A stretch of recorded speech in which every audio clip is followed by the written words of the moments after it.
الحمد لله رب العالمين وصلى الله وسلم على رسوله الكريم ونبيه الأمين وعلى آله وأصحابه أجمعين. اور کچھ کرنا نہیں، ہاتھ نہیں لگانا، چپ چاپ بس رہو. وعلى آله وأصحابه أجمعين. أما بعد فأعوذ بالله من الشيطان الرجيم. بسم الله الرحمن الرحيم. والبدن جعلناها لكم من شعائر الله لكم فيها خير فاذكروا اسم الله عليها صواف فإذا وجبت جنوبها فكلوا منها وأطعموا القانع والمعتر كذلك سخرناها لكم لعلكم تشكرون. لن ينال الله لحومها ولا دماؤها ولكن يناله التقوى منكم كذلك سخرها لكم لتكبروا الله على ما هداكم وبشر المحسنين. چونکہ اشہر حج ہے اور حج تو اپنے مقام اور مرتبے کے ساتھ دیار عرب میں ادا کیا جاتا ہے. اسلامی عقیدے کے مطابق اسلام کا 5 رکن ہیں اور اسلامی 12ویں مہینے میں ادا کیا جاتا ہے. ذی الحجہ یہ 12واں مہینہ ہے اور یہ جو ذیقعدہ ہے 11واں ہے. اس سے پہلے جو گزرا ہے شوال وہ 10واں تھا.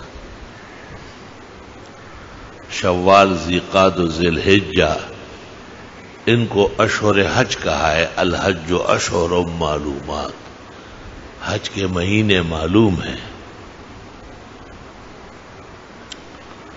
اور وہ 3 ہے شوال، ذیقعدہ اور ذی الحجہ.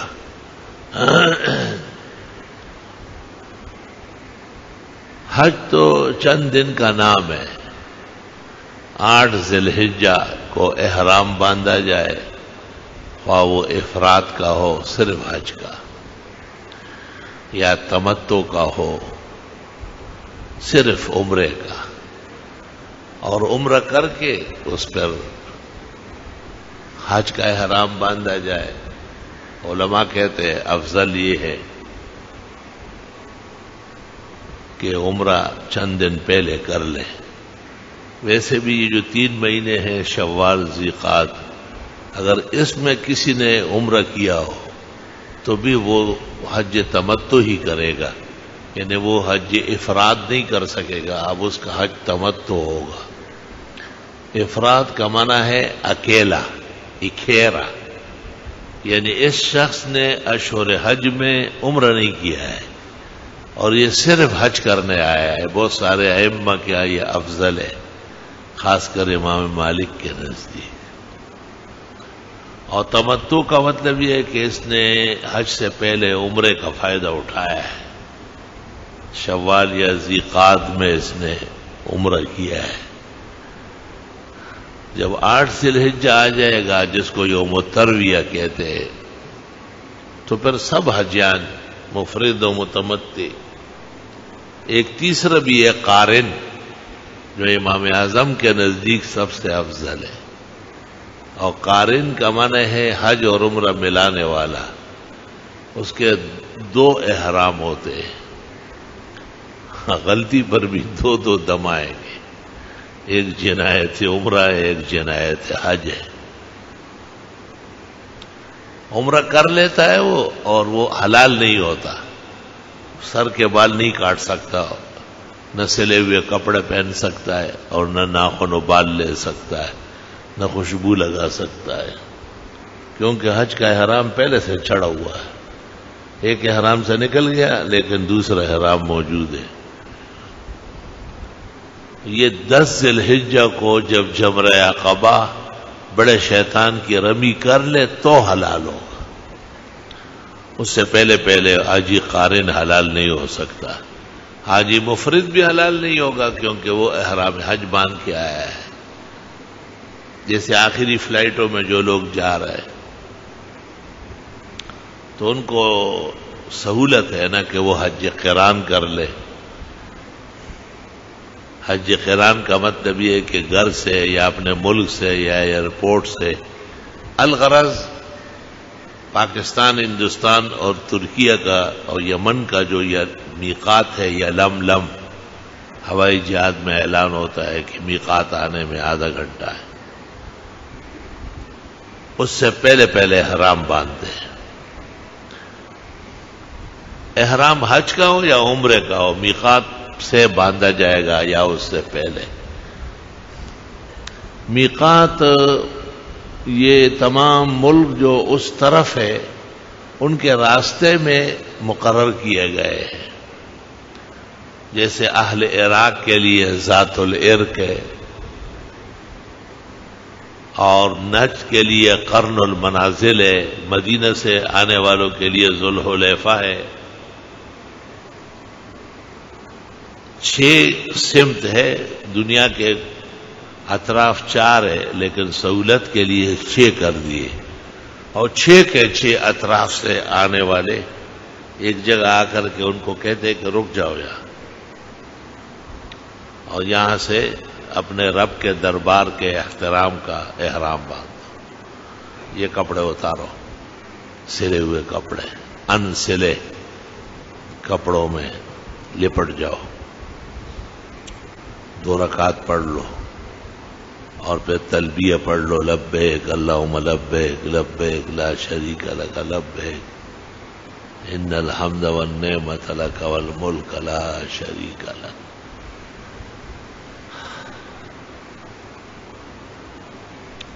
حدیث شریف میں، بخاری شریف اور صحیح مسلم میں،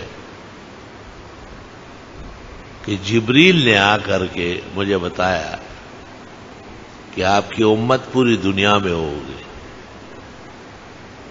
ان کو بہت پہلے سے احرام باندھنے کی بھی اجازت ہے، مشکل ہے، لیکن کچھ جگہ حرم کے سیدھ میں ہم متعین کرتے ہیں. ان جگہوں سے کوئی شخص جو کعبہ زیارت کے لیے آتا ہو بغیر احرام باندھے آگے نہیں بڑھے گا. امام اعظم کے نزدیک کسی بھی نیت اور عزم کا آدمی ہو، نوکر ہو، ملازم ہو، یہاں تک کہ حرام کے جو ساکنین ہیں، باشندے، وہ بھی جب باہر نکلے وہ واپس آئے تو میقات سے احرام باندھ کے آئے. اور اماموں کے ہاں ملازمین کے لیے اور اندر رہنے والوں کے لیے بار بار آتے جاتے بہت دقت ہے کہ وہ ہر دفعہ احرام باندھے اور وہاں جا کے پھر عمرہ کرے. عمرہ اگرچہ 2 گھنٹے میں ہوتا ہے لیکن بہرحال مشقت ہے. تو ان ائمہ کے کہنے پر بعض لوگوں نے کچھ فتویٰ دیا ہے، اور وہ یہ ملازمین جو ہوتے ہیں، یہ ہوائی جہاز والے، اور یہ جدہ اتر کے حکم تو یہ ہے کہ یہ عمرہ کر لے، عمرہ نہیں کرتے، ایسے زیارت کے لیے چلے جاتے. یہ عام مسجد تھوڑی ہے کہ آپ زیارت کرتے. میں نے ایک پرسر سے کہا، میں نے کہا اپنے کسی مذہبی شخص سے پتہ کرو کہ احرام باندھے بغیر جو آگے بڑھتا ہے وہ مجرم ہوتا ہے، اور اس جرم کا اس کو دم دینا ہوتا ہے، کفارہ دینا ہوتا ہے. تو تم دم دے رہے ہو جو بغیر احرام کے آگے بڑھ رہا ہے؟ انہوں نے کہا نہیں، میں تو دم نہیں دیتا ہوں، زیارت. میں نے کہا زیارت نہیں ہے، یہ کعبے کی توہین کر رہے ہو، بے احترامی کرتے ہو. عبادات اپنی طرف سے کوئی نہیں کر سکتا. شارع علیہ السلام نے جس طرح کہا ہے اس طرح عبادت ہے. ہمارے فقہاء نے تو یہاں تک لکھا ہے کہ ایک آدمی میقات سے آگے بڑھا، اس کو اندازہ ہو گیا کہ میقات سے میں بغیر احرام کے آیا ہوں، تو فعلیہ ان یرجع، واپس چلا جائے اور وہاں سے احرام باندھ کے. اس کی بھی اجازت ہے کہ واپس چلا جائے. اس زمانے میں تو کوئی واپس نہیں ہو سکتا، ہوائی جہازوں کا اور گاڑیوں کا سفر ہے اور بہت مشکلات ہے. یہ ہو سکتا ہے کہ تجاوز عن المیقات میں دم دے دے. میقات سے جب کوئی بغیر احرام کے گزر گیا تو پھر تفصیل فقہی آتی ہے، کیونکہ دو میقات آگے اور آ رہا ہے. جدہ میقات و اہل مکہ، جدہ بھی مکے والوں کا میقات ہے اور جدہ میں ہم اترتے ہیں. حضرت الاستاذ محدث العالم حضرت بنوری کی رائے اس طرح تھی کہ پاکستان کے لوگ جدے سے باندھ سکتے ہیں. جواہر الفقہ میں مولانا کی رائے موجود ہے، اور علماء دین نے کہا، مفتی محمد شفیع نے اور مفتی محمود نے، کہ نہیں، پاکستان، ہندوستان، افغانستان، ترکیہ یا یمن وغیرہ کے لوگ جب میقات یلملم سے بغیر احرام باندھے آگے بڑھے اور واپس ہونے کی کوئی صورت نہ ہو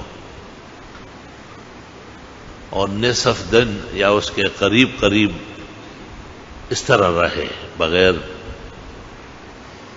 احرام باندھے تو دم دیں گے. دم سے مراد یہ کہ بکرا یا مینڈا یا گائے، اونٹ، بھینس وغیرہ کا 7واں حصہ فقراء و مساکین کے نام خیرات کرے. اور یہ دم جو ہے یعنی قربانی وہاں کی جو جنایت اور جرم کی وجہ سے لازم ہوئی ہے. بالغ الکعبہ، یہ کعبہ پہنچانی ہے، کہیں اور نہیں ہو سکتی. ابھی ایک ہمارے منصور بھائی سے یہ بات ہو رہی تھی کہ بعض صورتوں میں ہمارے جو ڈرائیور ہیں، دوست احباب ہیں، وہ مدینہ منورہ کے ہوتے ہیں. ان کو ہم دم دیتے ہیں کہ یہ آپ 2 بکرے 3 مینڈے،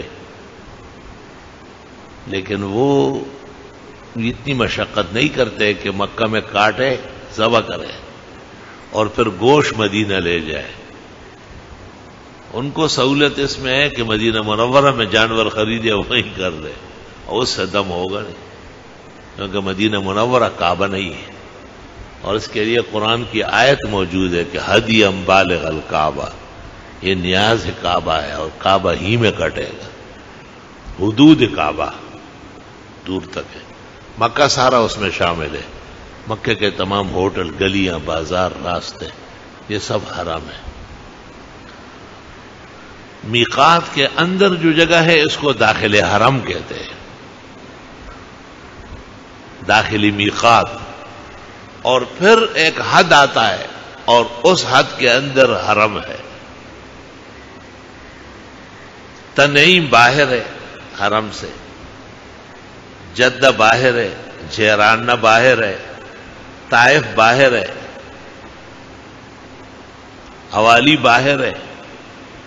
باہر کا مطلب یہ ہے کہ آپ وہاں نکل کر عمرے کا احرام باندھ کے اندر آ سکتے ہیں.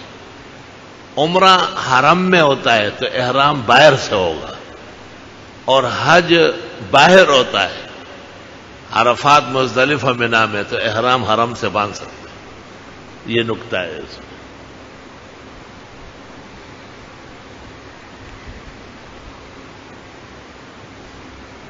یہ جو دم ہے کچھ اختیاری دم ہے. اختیاری دم کا مطلب ہے کہ کچھ لوگوں نے ویزے لگوائے ہیں، وزٹ ویزے یا بزنس ویزے، اس پر اعتراض یہ ہے کہ احرام نہ باندھے. اور اس پر انہوں نے لکھا ہے کہ غیر صالح للحج والعمرہ، اس ویزے سے حج یا عمرہ نہ کرے. اب وہ احرام دیکھ کے خفا ہوتے کہ آپ وعدہ خلافی کرتے، حرام آئے، ہم نے آپ کو تاشیر دی ہے اور وہ اس کے لیے تھوڑی دی ہے.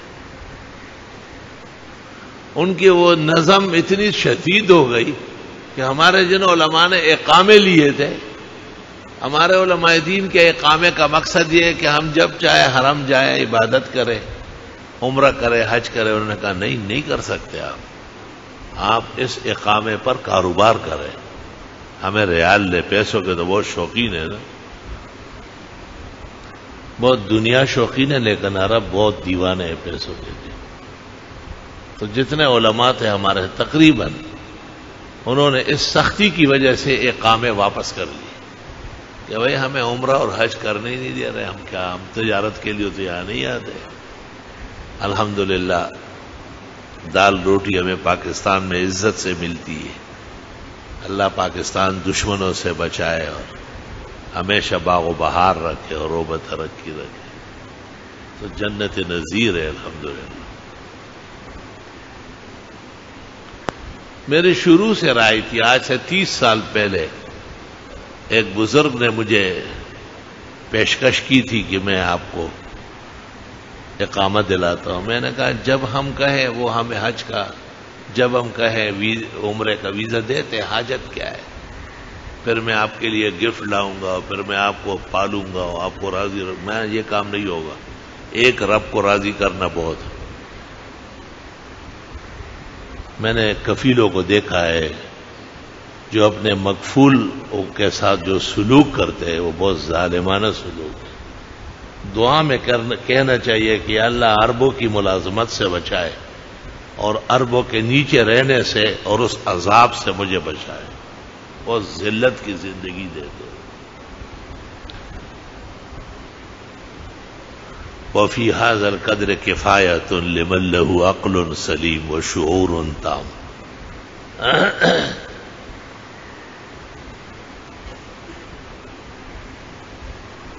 تو کچھ دم اختیاری ہے،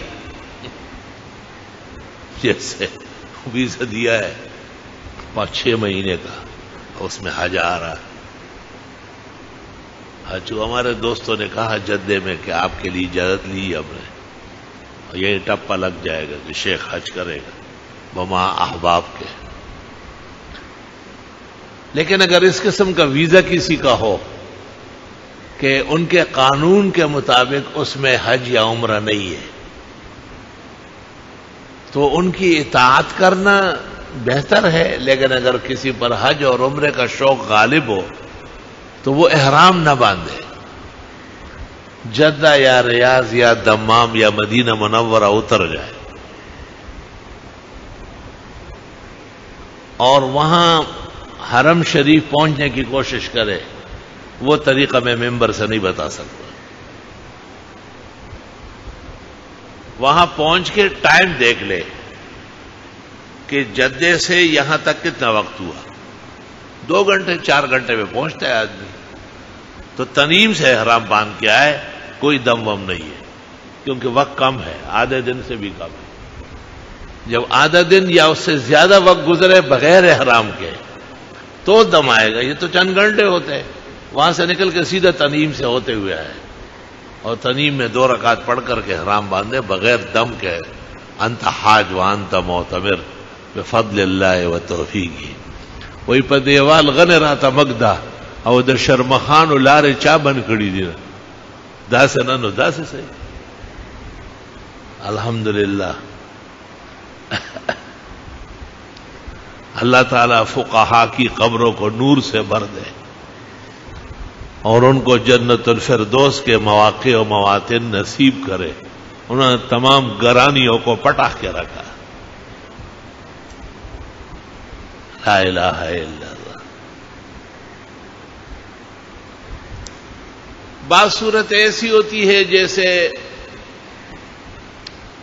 حج میں کوئی بھی حج ہو، افراد ہو، تمتع ہو، قران ہو، جمرہ عقبہ 10 تاریخ کو عرفات اور مزدلفہ سے واپس آ کے جو صبح صبح شیطان بزرگ کی رمی کی جاتی، اس کو کنکر مارے جاتے. تو حاجی کبھی کبھی کمزور ہوتا ہے، خفقان قلب بھی عذر ہے. استاذ گرامی قدر فقیہ ملت مفتی اعظم پاکستان مولانا مفتی ولی حسن نے مجھے کہا تھا کہ جن لوگوں کا دل دھڑکتا ہے، کمزور ہے، ان کو اجازت دو کہ وہ نہ کرے رمی، چھوڑ دے رمی، اور وہ اس کے بدلے میں ایک دم دے دے. اسی طرح بوڑھی عورتیں ہوتی ہے اور بوڑھی کیا جوان بھی پٹتی ہے وہاں، اور عورتوں کے لیے انہوں نے اجازت دی ہے کہ آپ رات کو آئے، اور فقہا بھی کہتے ہیں کہ مرد کے لیے دن میں رمی ہے، لیکن خواتین کی وجہ سے یا بوڑھے بیماروں کی وجہ سے رات کو بھی رمی کر سکتے ہیں۔ سہولتیں تو فقہا نے اپنی جگہ بہت رکھی۔ کوئی کسی کو وکیل بنائے کہ بھئی میری طرف سے آپ جا ہی رہے ہیں، طاقت توانائی ہے، میری طرف سے بھی 7 کنکری ہم، وہ پہلے اپنی مارے پھر آپ کی طرف سے بس بری ہو گئے۔ اس مسئلے کو فقہا بہت شدت سے بیان کرتے ہیں ہماری کتابوں میں، لیکن انہوں نے ہمارے زمانے کے رمی کے اندر لاشوں کو نہیں دیکھا ہے، ایسی پڑی رہتی ہے جیسے تلے پر بلاک پڑے ہوتے ایک دوسرے کے اوپر ایسے، یہ دیکھ لیتے تو رمی کو ساقط کر دیتے کہ اس کی کوئی ضرورت نہیں۔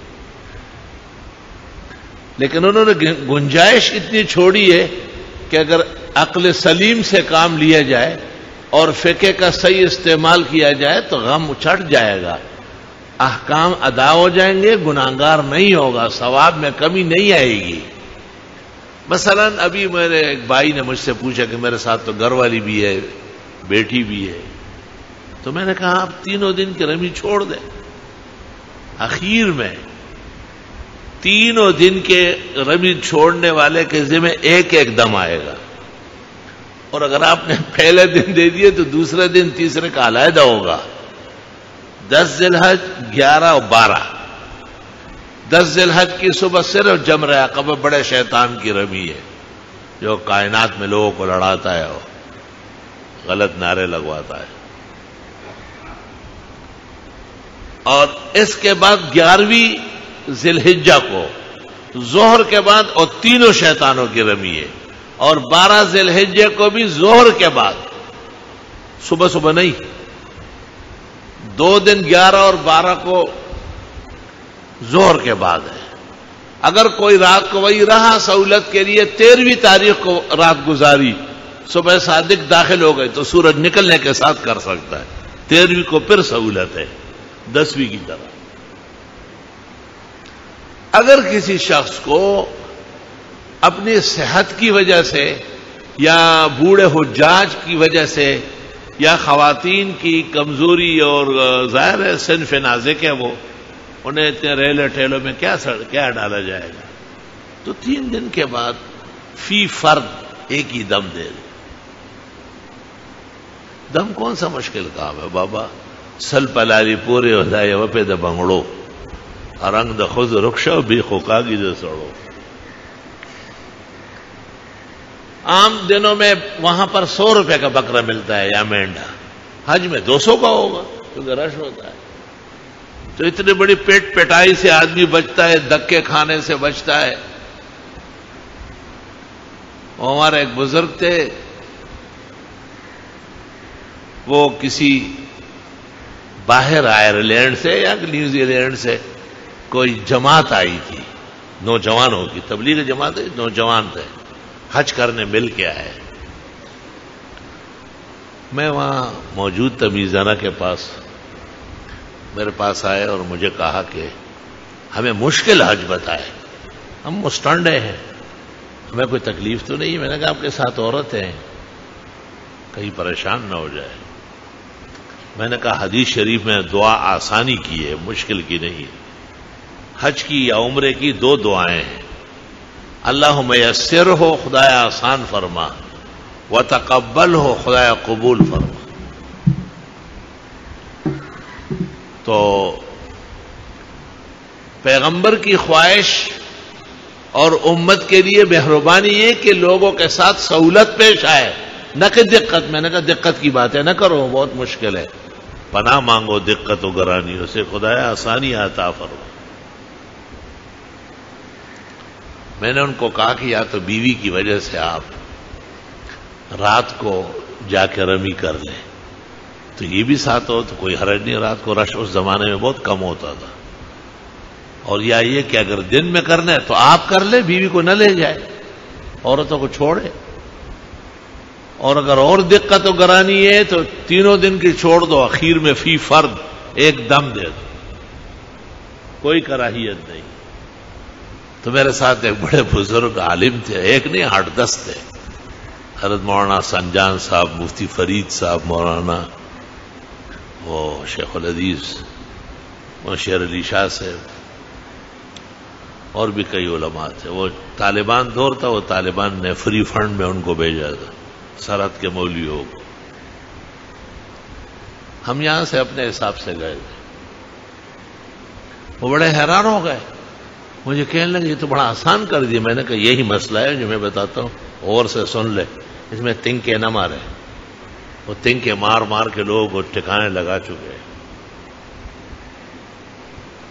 چنانچہ ان میں سے ایک بزرگ، انہوں نے میری بات نہیں مانی اور اپنے حساب سے چلے گئے. جب واپس آئے، ما تویرا فقی تھے واقعی، وہی لنگونے میں کلاو شو چشمے میں لاڑے وہی دقا سرا روان ہو. میں ماں خدا طویل چیزا سے مکہ ہوتا نا میں نے چی یخش میں اس رش کا کوئی مقابلہ کر سکتا ہے؟ اللہ اپنے فضل و احسان سے کل عالم کے حاجیوں کو سہولتیں اور آسانیاں نصیب فرمائے. حج کوئی گپ شپ نہیں ہے کہ بس یہاں سے مونچوں پہ ہاتھ پیر کے چلا گیا اور وہاں سے کبڈی لڑ کے آ گیا. حج جان دینے کے برابر عمل ہے، جان دینے کے برابر. حج کیا ہوا ہے، حج کر کے آ جاتے ہیں. میں پوچھتا ہوں کہاں حج کیا ہے؟ کہتے ہیں جی وہاں. میں نے کہا نہیں، یہ تو لگتا ہے کیماڑی یا ڈاکیاٹ سے آیا ہو. جیسے مولی گاجر گیا تھا اس طرح مولی گاجر واپس ہوا. صفن صفا لا ترى فی آئے وجہ، ایک بال چہرے پہ نہیں ہے. یہ حج ہے؟ یہ تو حج کا مذاق اڑانا ہے، تمسخر کرنا ہے، شاعر اللہ کو اپنے خلاف بنانا ہے. اللہ تعالیٰ مسلمانوں کو ہدایت دے اور اپنی کمی کوتاہی پورا کرنے کی ہمت دے. مینا کے اندر جس جگہ یہ لوگ احرام کھولتے وہ جگہ غیرتی مومن سے دیکھی نہیں جائے گی. جیسے حاجی ایک دوسرے کی داڑیاں مونڈتے، لگتے ہی نہیں کہ حاجی ہے، صاف لگتے ہیں کہ حرام مال پر آئے اور گناہ کر کے یہاں آئے. ان میں نہ خوف خدا ہے اور نہ خشیت ہے. بکرے اور مینڈے تو کم کٹے، یہ داڑیاں سنت رسول زیادہ کٹ رہی ہیں. قلب میں سوز نہیں، روح میں احساس نہیں، کچھ بھی پیغام محمد کا تمہیں پاس نہیں. میرے بھائیوں، زیادہ تفصیل میں نہیں جانا چاہتا ہوں. اند کے پیش ہو تو گفتم غم دل تھر سیدن. ایک فارسی شاعر کہتے ہیں کہ تھوڑا سا بیان کر کے اور دل دھڑک رہا ہے کہ دل آزرد شوی ورنہ سخن بے سیارس، کہ غمگین ہو جاؤ گے ورنہ باتیں اور بھی معلوم ہو جائیں کہ حاجی اور مزاجی کیا حرکتیں کر رہے ہو. ان کو یہ احساس ہی نہیں ہے کہ ایک مقدس مقام پر ہم آئے ہیں جس کو اللہ نے زندگی میں ایک دفعہ فرض فرمایا ہے. مشکل بہت زیادہ ہے. ایک ہی حج کافی ہے. پیغمبر مرسل النبی الخاتم والمختم نے اسلام آنے کے بعد ایک حج کیا ہے. کیا حج ہے؟ کتاب الحج کی تفصیلات نہیں ختم ہو رہے. یہ طے کرنا مشکل ہے کہ آپ قارن تھے یا متمتع تھے یا مفرد تھے. اللہ جزائے خیر دے حافظ ابن حجر کو لکھ دیا ہے کہ والحق ان نبی صلی اللہ علیہ وسلم کان قارنا. سچ بات یہ ہے کہ حضرت کا حج قران تھا. حاجیان صاحبان جیسے ان کو تربیت دی جاتی ہے، کئی سکھاتے ہیں، تو یہ بھی سکھاؤ نا کہ توبہ قبول کرانا ضروری ہے، اور گناہ سے توبہ کرو گے تو توبہ قبول ہوگی. اگر اس کپڑے کے اندر نجاست پڑی ہوئی ہے، کوئی سی بھی نجاست ہو، اور میں اس کے اوپر سے بہت صابن اور صرف اور کیمیکل ڈال رہا ہوں، فقہا کا اجماع ہے کہ یہ کپڑا پاک نہیں ہوگا. نجاست اپنی جگہ موجود ہے، کیسے پاک ہو؟ آپ کا صرف، صابن، کیمیکل سب دریا میں بہہ گیا، شیطان کی روح پہ گیا. آپ وہ نجاست ہٹا دیں اسے نرے پانی سے، مسجد کے ٹوٹی سے 3 دفعہ دھو لے اور نچوڑ لے، کل کائنات کے علماء متفق ہے کہ کپڑا پاک ہو. تو توبے کے لیے کوئی جاپانی طریقہ نہیں چاہیے، نہ توبے کے لیے کوئی ہیج پیچ چاہیے. توبے کے لیے آپ کا صدق قلب اور گناہ اور معاصی کا فوری ترک یہ لازم. غزالی نے احیاء میں لکھا ہے وَالتَّوْبَةُ عَلَى ثَلَاثَةِ أَنْحَاءٍ تَرْكُ الْمَعْصِيَةِ حَالًا وَالنَّدَمُ عَلَى مَا مَضَىٰ وَالْعَزْمُ بِعَدَمِ إِتْيَانِهِ فِيمَا أَتَىٰ. توبہ تب قبول ہوگی کہ گناہ فوراً چھوڑ دے. تو وہ تو داڑھی مونڈ رہا ہے. داڑھی مونڈنا اگر اس کو گناہ نہ سمجھے جائے تو کفر ہو جائے گا. یاد رکھنا، معصیت کو معصیت نہ کہنا فقہا کہتے کفر کا باعث ہے. اور اگر گناہ سمجھتا ہے اور توبہ نہیں کرتا تو توبہ قبول نہیں. مجھے داڑھی مونڈوں پر بہت افسوس ہے اور بہت دکھ ہے مجھے اس کا، اور ان سے زیادہ غم و صدمہ مجھے علماء سے ہے. مجھے تو شکوہ ہے اس میر انجم سے. ایک داڑھی مونڈا حج کر کے آیا، ذرا پیسوں والا تھا.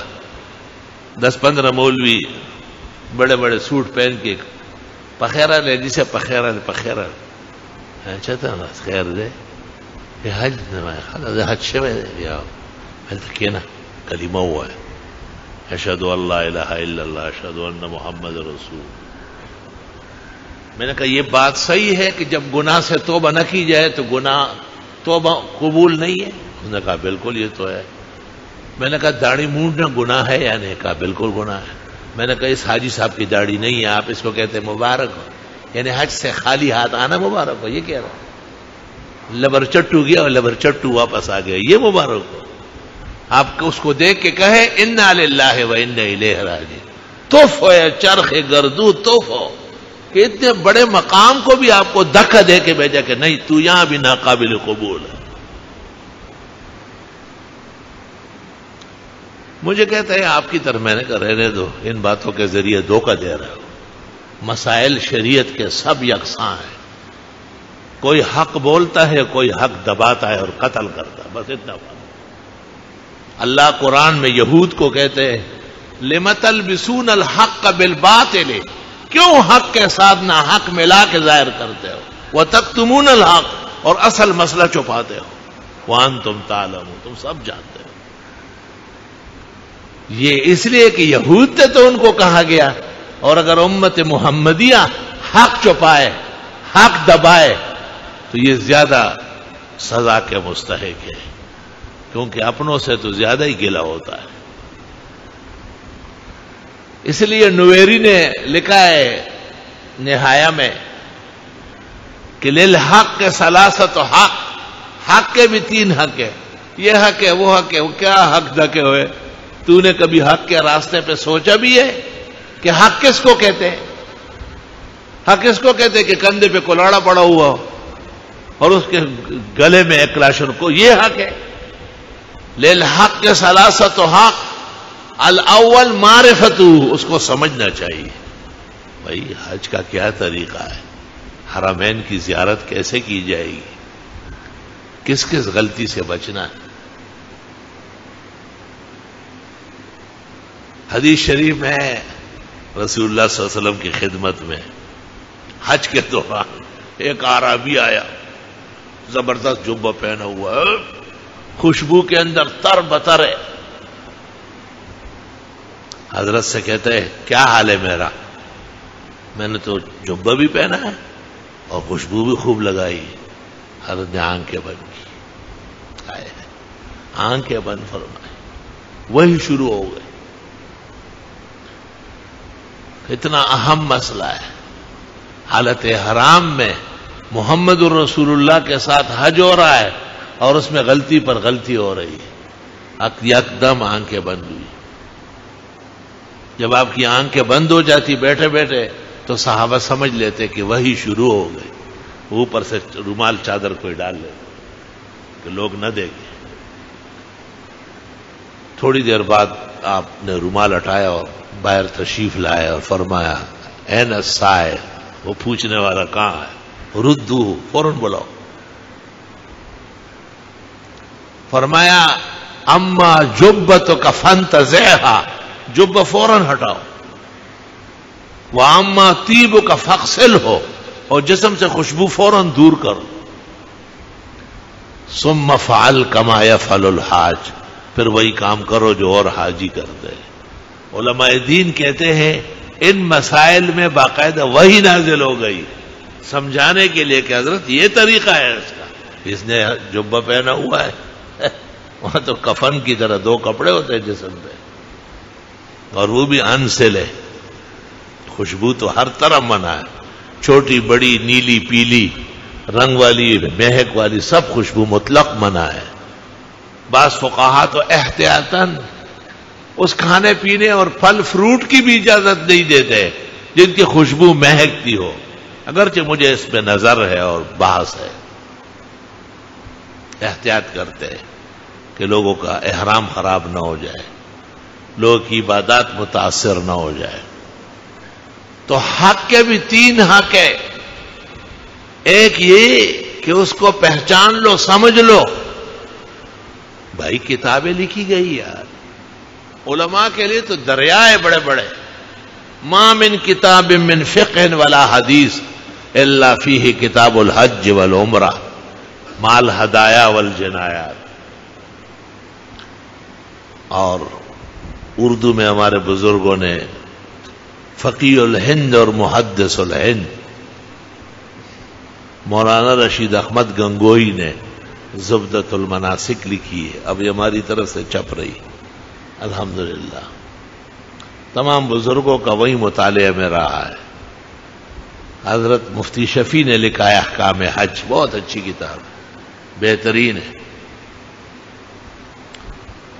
اور استاد محترم مولانا ادریس میرٹھی نے آپ حج اس طرح کیجئے اور آپ عمرہ اس طرح کیجئے، کتاب کا نام رکھا ہے، بہترین کتاب ہے.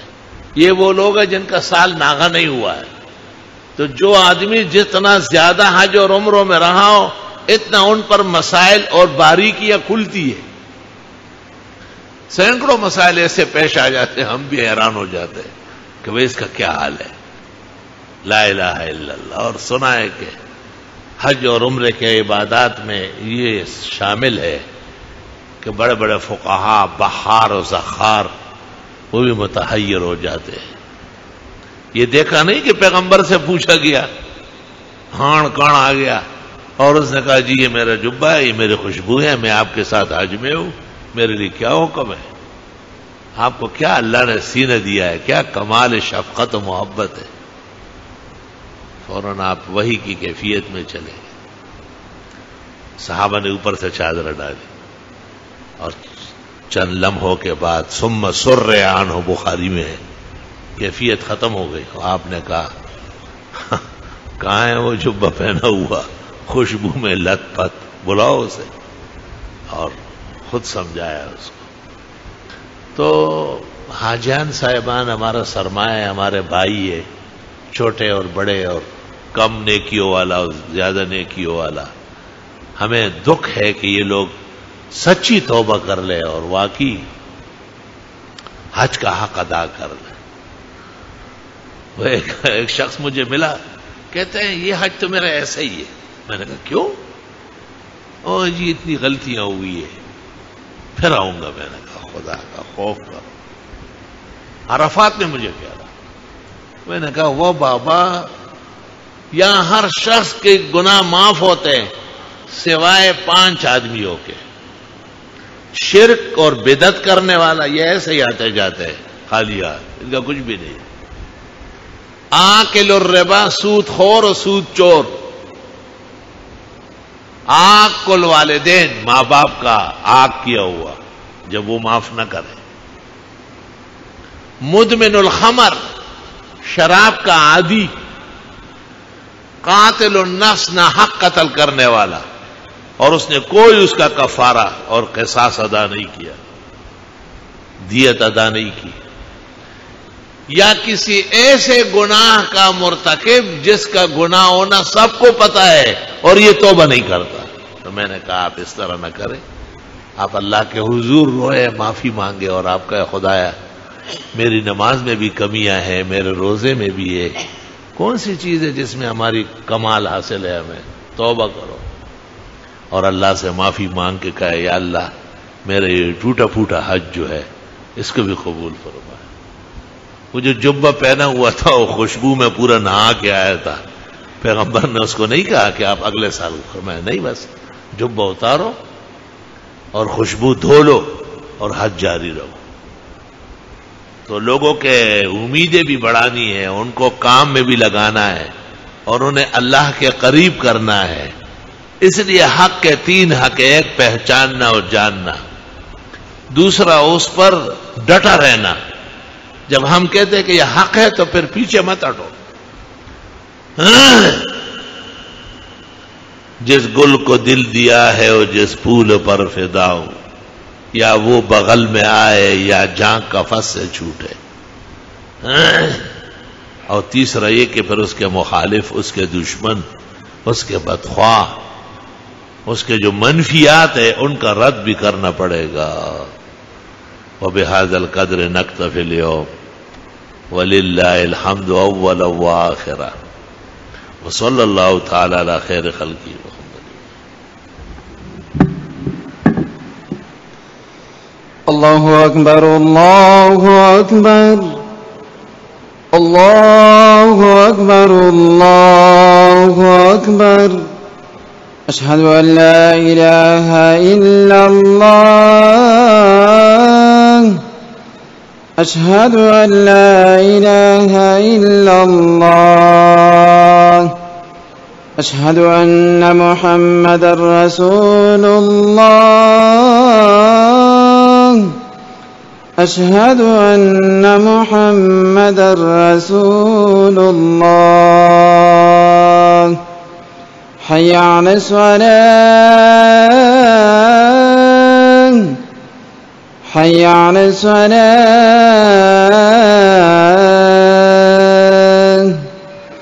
حی علی الفلاح،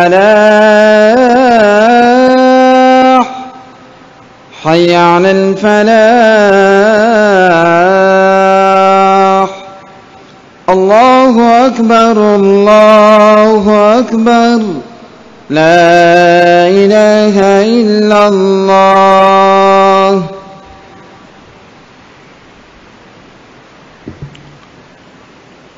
الحمد للہ جل وعلا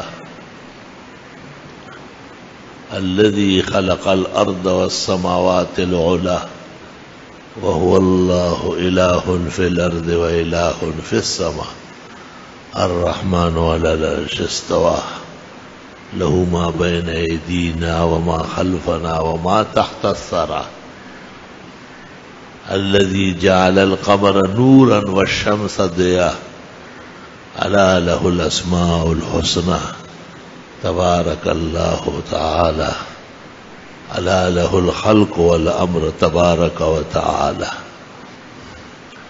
وصلى الله وسلم على رسوله المصطفى ونبيه المجتبى وأمينه على وحي السماء شافع الشفعاء يوم الجزاء وعلى آله وأصحابه أفضل الخلائق بعد الأنبياء ومن بهديهم اقتدى وبآثارهم اقتفى من المفسرين والمحدثين والفقهاء إلى يوم الجزاء. أما بعد، أعوذ بالله من الشيطان الرجيم.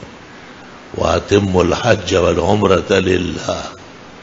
وقال الله تعالى: الحج أشهر معلومات فمن فرض فيهن الحج فلا رفث ولا فسوق ولا جدال في الحج وما تفعلوا من خير يعلمه الله وتزودوا فإن خير الزاد التقوى واتقون يا أولي الألباب.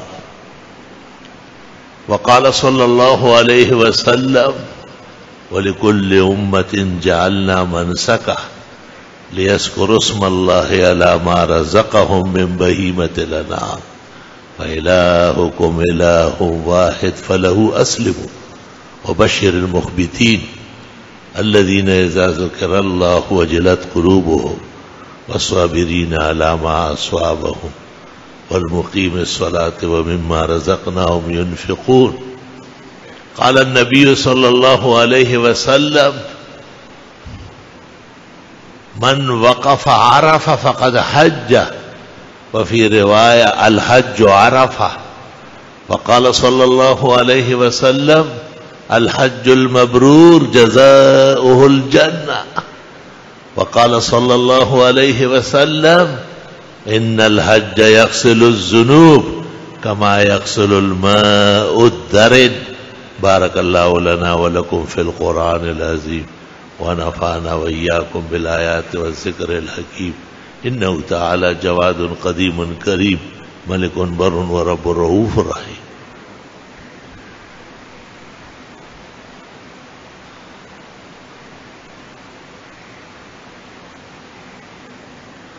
الحمد لله حمدا كثيرا وسبحان الله بكرة وأصيلا. الله أكبر كبيرا. أشهد أن لا إله إلا الله وحده لا شريك له، وأشهد أن سيدنا ونبينا ومولانا محمدا أحمد عبده ورسوله صلى الله تعالى عليه وعلى آله وأصحابه وبارك وسلم تسليما كثيرا كثيرا. أما بعد، فقد قال النبي صلى الله عليه وسلم الله في أصحابه لا تتخذوهم غرضا من بعدي، ومن أحبهم فبحبي أحبهم، ومن أبغضهم فببغضي أبغضهم. خير القرون قرني ثم الذين يلونهم ثم الذين يلونهم. وقال صلى الله عليه وسلم لا تسبوا أصحابي فإن أحدكم لو أنفق مثل أحد ذهبا ما بلغ مد أحدهم ولا نصيف. رواه البخاري. إن الله يأمر بالعدل والإحسان وإيتاء ذي القربى وينهى عن الفحشاء والمنكر والبغي يعظكم لعلكم تذكرون.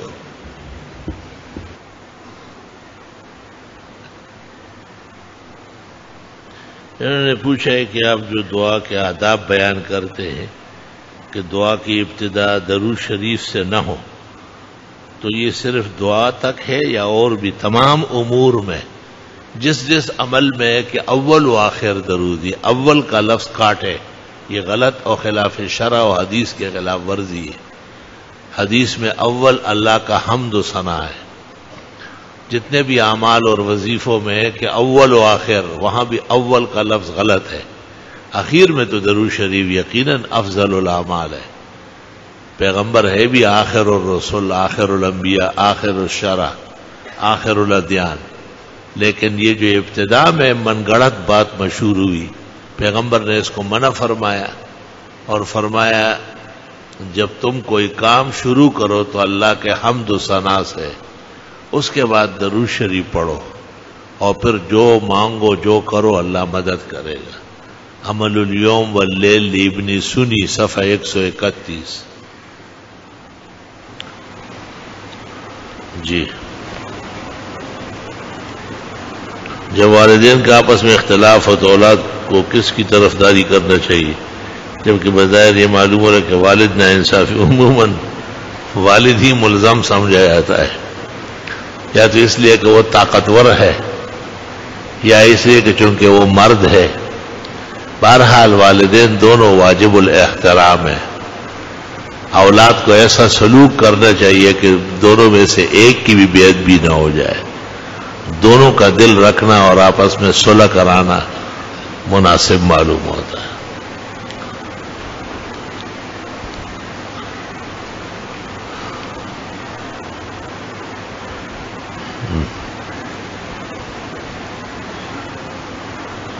احادیث مبارکہ میں بچے کے پیدا ہونے کے فوراً بعد غسل کا حکم کیوں نہیں ہے؟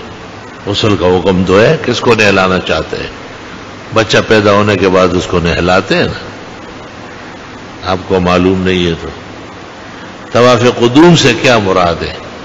حاجی یا معتمر جب حرم داخل ہو جائے تو کعبہ شریف کا جو پہلا طواف ہے، سنت طریقہ یہ ہے کہ سب سے پہلے ایک طواف کیا جائے، اس کو طواف قدوم کہتے ہیں. قدوم کے معنی آنا، اور آنے کے فوراً بعد طواف کرنا.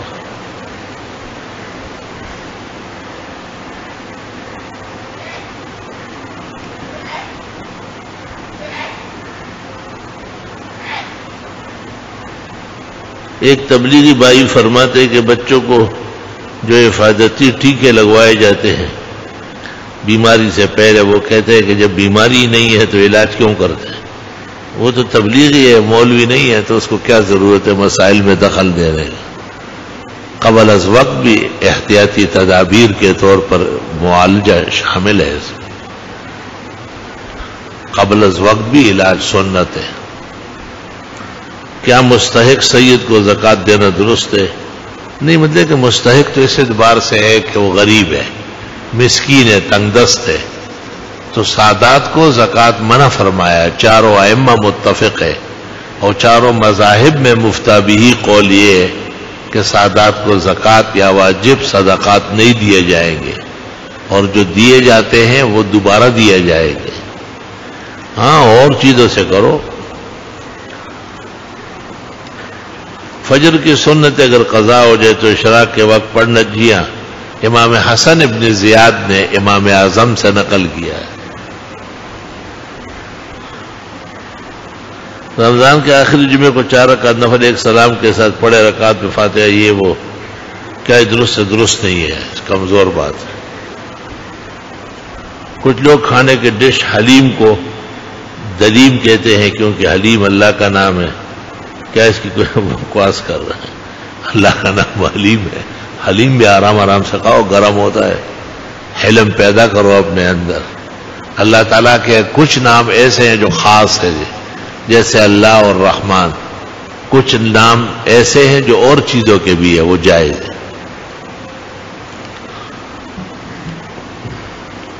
بعض نہار میں پانی پینے سے منع کرتے ہیں۔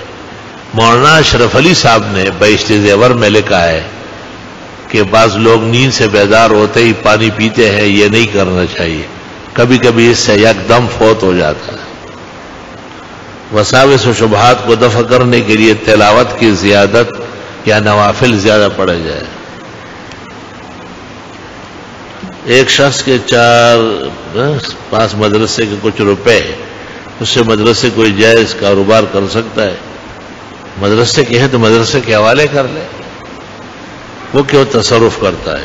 یا اس پر گواہ مقرر کرے کہ یہ میرے پاس رقم ہے اور یہ فلاں مدرسے کا ہے، میں اس کو خرچ کر کے تجارت میں ڈال کے ان کا فائدہ چاہتا ہوں، 4 آدمیوں کو گواہ بنائے تاکہ آئندہ خیانت نہ کرے، فائدہ ہو جائے گا تو چور ہو جائے گا، دے گا نہیں۔ پھر مرحومین کی جانب سے قربانی کی جا سکتی ہے، نبی کریم صلی اللہ علیہ وسلم کی طرف سے بھی، جیسے صدہا صلحاء اولیاء، بزرگان دین نے انبیاء و مرسلین، صحابہ و متقین کی طرف سے قربانی کی ہے۔ اللہ عافیت صحت آمین، جزاکم اللہ خیر۔ دیہات میں جاری شدہ جمعہ کو اگر پڑھتے رہے تو کیا ظہر کی نماز ساقط ہے؟ ایک نماز ہوگی، یا جمعہ ہوگا یا ظہر ہوگی۔ احتیاط الظہر کا قول باطل و غلط ہے۔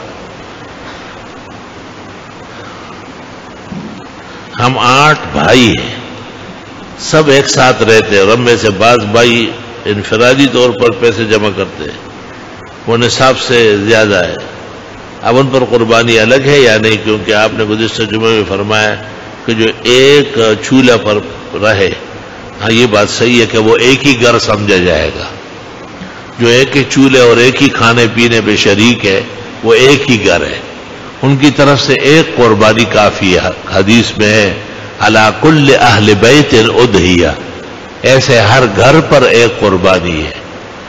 لیکن مالداران اور متمولین جن کی کمائی بھی علیحدہ ہے اور ان کے پاس موڑی پونجی بھی علیحدہ موجود ہے، وہ علیحدہ بھی کر لے تو بہتر اور افضل ہے۔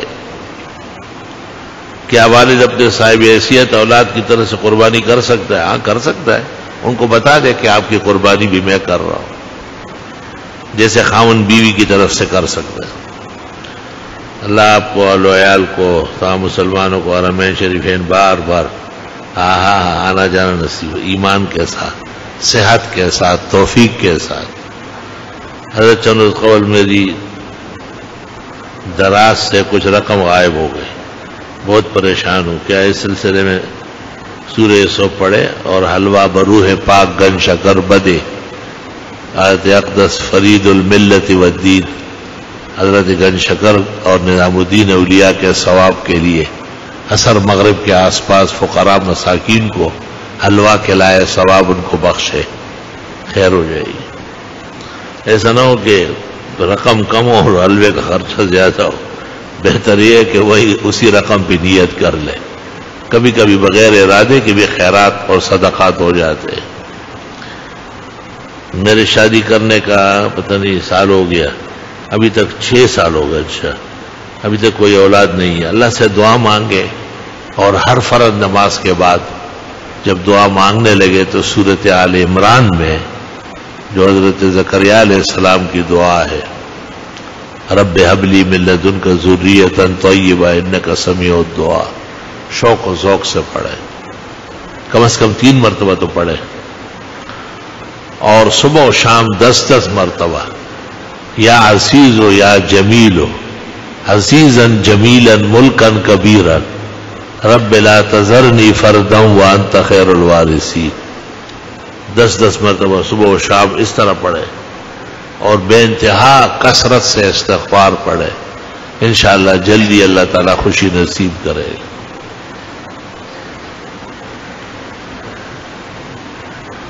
میری امی وفات پا گئی، ان کی مغفرت آمین، اللہ تعالیٰ بخشش فرمائے۔ الحمدللہ رب العالمین، اللہم صلی وسلم علی النبی وعلی آلہ واصحابہ وبارک وصلی وسلم علیہ۔ ربنا آتنا فی الدنیا حسنہ وفی الآخرۃ حسنہ وقنا عذاب النار۔ جنہوں نے مرحومین کے لیے کہا ہے اللہ ان کی بخشش فرمائے، جن کے بیماران ہیں اللہ ان کی تکلیفیں بیماریاں دور فرمائے، جو کسی اور گھٹن اور غم میں ہے اللہ ان کی مدد و دستگیری فرمائے، جو حج اور حرمین جانا چاہتے اللہ آسانیاں نصیب فرمائے، جو جا چکے ہیں اللہ انہیں خوب صحت عطا فرمائے، حفاظت عطا فرمائے، مناسک حج کی ادائیگی اعلیٰ طریقے سے نصیب فرمائے، حاضرین مجلس کی دعائیں قبول فرمائے، مراد عطا فرمائے، پریشانی رفع دفع فرمانے، دونوں جہانوں کی سرخروئی اور کامیابی نصیب فرمائے۔ صلی اللہ علیہ وسلم۔